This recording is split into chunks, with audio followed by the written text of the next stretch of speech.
Hello students, today we will be starting with the topic that is the structure of the sperm. So now let us see that what is present in the structure. One is head, neck, middle piece and tail. So when you see a sperm, there will be these four parts, चार part है, head, neck, middle piece and tail. तो पहला वाला हिस्सा का नाम क्या है head, दूसरा piece है neck, तीसरा है middle piece and चौथा है tail. So जो head है मतलब ऊपर वाला हिस्सा जो स्पर्म का सबसे पहला हिस्सा है दैट इज द हेड, उसमें क्या होगा प्रेजेंट हैप्लॉइड न्यूक्लियस और उसके ऊपर एक कैप होगा which is called the acrosome and this acrosome will have a lot of enzyme. इसमें क्या होगा एंजाइम्स है जो कि आगे का फर्टिलाइजेशन मतलब ओवम तक स्पर्म को पहुंचाने में ये जो एंजाइम्स है ये मदद करेगा. ओवम तक पहुंचना इतना आसान नहीं होता है तो एक्रोसोम का जो भी एंजाइम है ये स्पर्म को वहाँ तक पहुँचने के लिए हेल्प करेगा, जाने देगा ओवम के अंदर कौन this enzymes that is present inside the acrosome. So first part of the sperm is head. तो हेड के ऊपर क्या है एक कैप है और इस कैप का नाम क्या है एक्रोसोम. ओके एंड एक्रोसोम में क्या है एंजाइम्स और जो एंजाइम्स एक्रोसोमल एंजाइम्स ये क्या करेगा आगे का प्रोसेस जो है फर्टिलाइजेशन का इसके लिए आगे जो ओवम के अंदर घुसना है ये इसमें मदद करेगा. Then is the neck and the middle portion middle piece contents a lot of mitochondria. Number of mitochondria is present there. Okay बहुत सारा माइटोकॉन्ड्रिया प्रेजेंट होता है मिडिल पीस में और बहुत सारा माइटोकॉन्ड्रिया होने का कारण क्या है mitochondria are known as the power house of the cell. आप लोगों को मालूम है कि माइटोकॉन्ड्रिया को क्या बोला जाता है power house of the cell. क्यों? क्योंकि ये एनर्जी प्रोड्यूस करता रहता है. What is the energy currency of the cell? Energy currency is the ATP. So ATP produce करने वाला कौन mitochondria which is also called the power house. So middle piece में बहुत सारा माइटोकॉन्ड्रिया है जो कि क्या करेगा इसको स्पर्म को आगे जाने में मदद करेगा. सो स्पर्म का पहला हिस्सा हेड है, नेक है, देन मिडिल पीस है and the last piece is tail. So tail से क्या करता है ये स्पर्म आगे बढ़ता रहता है. तो कौन मदद करेगा ये बहुत सारा जो माइटोकॉन्ड्रिया है मिडिल पीस में ये टेल को एनर्जी देगा for its movement so that the sperm बहुत जल्दी से किसके तरफ पहुंच जाए ओवम की तरफ पहुंच जाए ताकि फर्टिलाइजेशन का प्रोसेस आगे बढ़े. तो ठीक है तो मिडिल पीस में क्या है बहुत सारा माइटोकॉन्ड्रिया जो क्या करेगा इसको एनर्जी देगा किसको स्पर्म को तो कि आगे बढ़ेगा.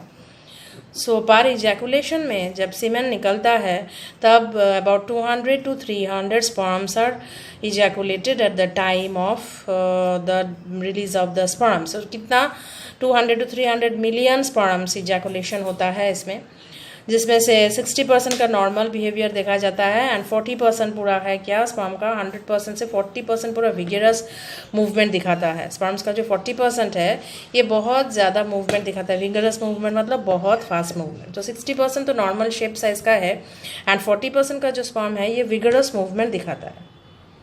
ओके सो टोटली एक बार और फिर से बोल देते हैं कि स्पर्म्स में जो this is schematic portion that I have given here. I will show you the diagram. Head neck middle piece and tail ये चार पोर्शन है. हेड में हैप्लॉइड न्यूक्लियस है. इसमें हैप्लॉइड न्यूक्लियस है मतलब एन नंबर ऑफ क्रोमोसोम. ये क्यों है क्योंकि sperm is a gamete. The male gamete is the sperm. So इसमें हैप्लॉइड न्यूक्लियस है.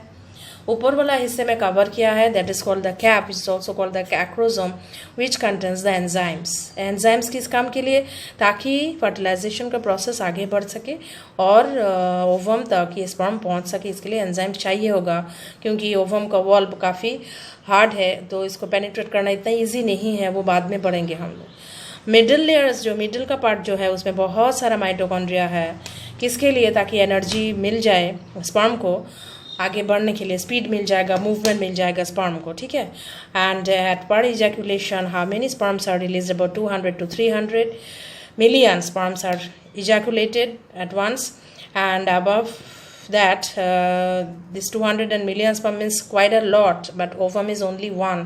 एक ही ओवम होता है लेकिन millions of sperms होता है उसको फर्टिलाइज करने के लिए जाएगा जो उसमें से 60% जो है out of this 200 and 300 billion sperm 60% are normal and 40% are of vigorous motility.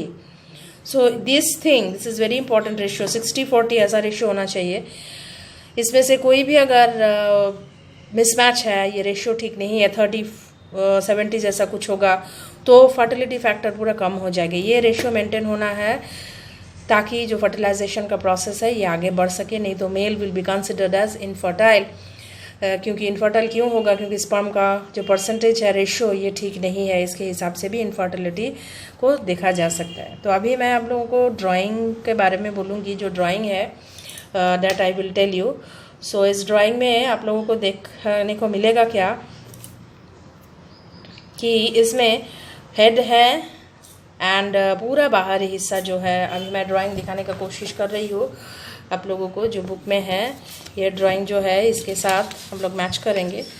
That is head portion, acrosome, ये एक्रोजोमल कैप, ये हेड पोर्शन, ये नेक पोर्शन है, ये मिडल पीस है, this is the tail piece. So first of all is the head, middle piece है, then this is the tail, और बीच में जो पोर्शन है that is called the neck. Okay, अब यहाँ देखो माइटोकॉन्ड्रिया बहुत सारा दिखाई दे रहा है। This gives the energy source. Tail को मूव करना है, आगे बढ़ना है ऐसे ऐसे करके, तो माइटोकॉन्ड्रिया से एनर्जी मिल जाएगा। एक्रोजोम कैप, आउटसाइड में पूरा जो स्पर्म है उसका क्या कवर किया गया है, किससे कवर किया गया है? Plasma membrane. Obviously animal cell है तो plasma membrane, no cell wall. And this is head which contains the haploid nucleus. Haploid ही होगा क्योंकि ये गैमेट है। Okay, so this is a very easy diagram for the sperm. Now I will tell you about the main that is how the sperms are released from the seminiferous tubule.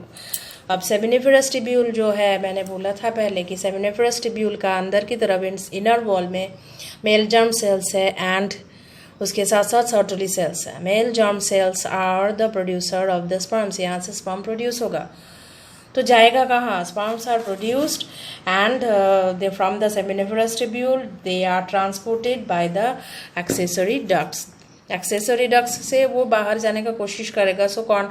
Epididymis है, vas deferens है, seminal vesicle है, prostate है, इसके through ये सब जाएगा। And seminal vesicle and prostate they will secrete certain fluids. This is called the seminal fluids और seminal plasma. और धीरे धीरे स्पर्म्स जो है with the seminal plasma and the sperms will together form what? The semen. So epididymis के through vas deferens, उसी दौरान seminal, मैंने पहले बोला था लेक्चर में कि सेमिनल वेसिकल से कुछ फ्लूइड टाइप निकल के जाएगा, फिर प्रोस्टेट से भी कुछ फ्लूइड्स जाता है, फिर दोनों मिलके फिर क्या बन जाते हैं? सीमेन। Okay, and all this process is controlled by the testicular hormones which is the androgens. Okay, पूरा प्रोसेस जो है इसको हार्मोन ही कंट्रोल करेगा। कौन सा हार्मोन? Testicular hormones which is the androgens. Okay, so आज का लेक्चर में हम लोगों ने अभी क्या डिस्कस किया है? Structure of the sperms. और स्पर्म का स्ट्रक्चर में सबसे ज़्यादा मतलब बहुत ही इंपॉर्टेंट मैंने एक रेशियो बोला है 60-40, इसको आप लोगों को याद रखना है। 60-40 रेशियो से एबनॉर्मलिटी अगर देखा जाएगा, रेशियो में कुछ भी गड़बड़ हो तो फर्टिलिटी फैक्टर में कमती हो सकती है। मतलब male can be considered as infertile, क्योंकि ये परसेंटेज नॉर्मल परसेंटेज होता है जिसके ऊपर फर्टिलिटी फैक्टर डिपेंड करता है। और sperms very easy, male germ cell से, सेमिनिफेरस टिब्यूल्स का कहाँ से? मेल जर्म सेल से। मैंने स्पर्मेटोजेनेसिस का प्रोसेस में बोला है कि male germ cells will produce the sperms और वो धीरे धीरे एक्सेसरी डक्ट्स के थ्रू जाएगा, has to come outside through the urethra during ejaculation. Urethra से बाहर जाना है तो उससे पहले एपिडिडाइमिस वास डिफरेंस अब डक्ट से गुजरना पड़ेगा। इसी दौरान सेमिनल वेसिकल से जूसेस निकलेगा और they will form the sperms with the seminal plasma will form the semen that is released during the ejaculation. Okay, and all these are controlled by what? Testicular hormones. So this is the part of the structure of the sperm, and in the next class we will be discussing about the female gamete formation, that is the oogenesis. Okay.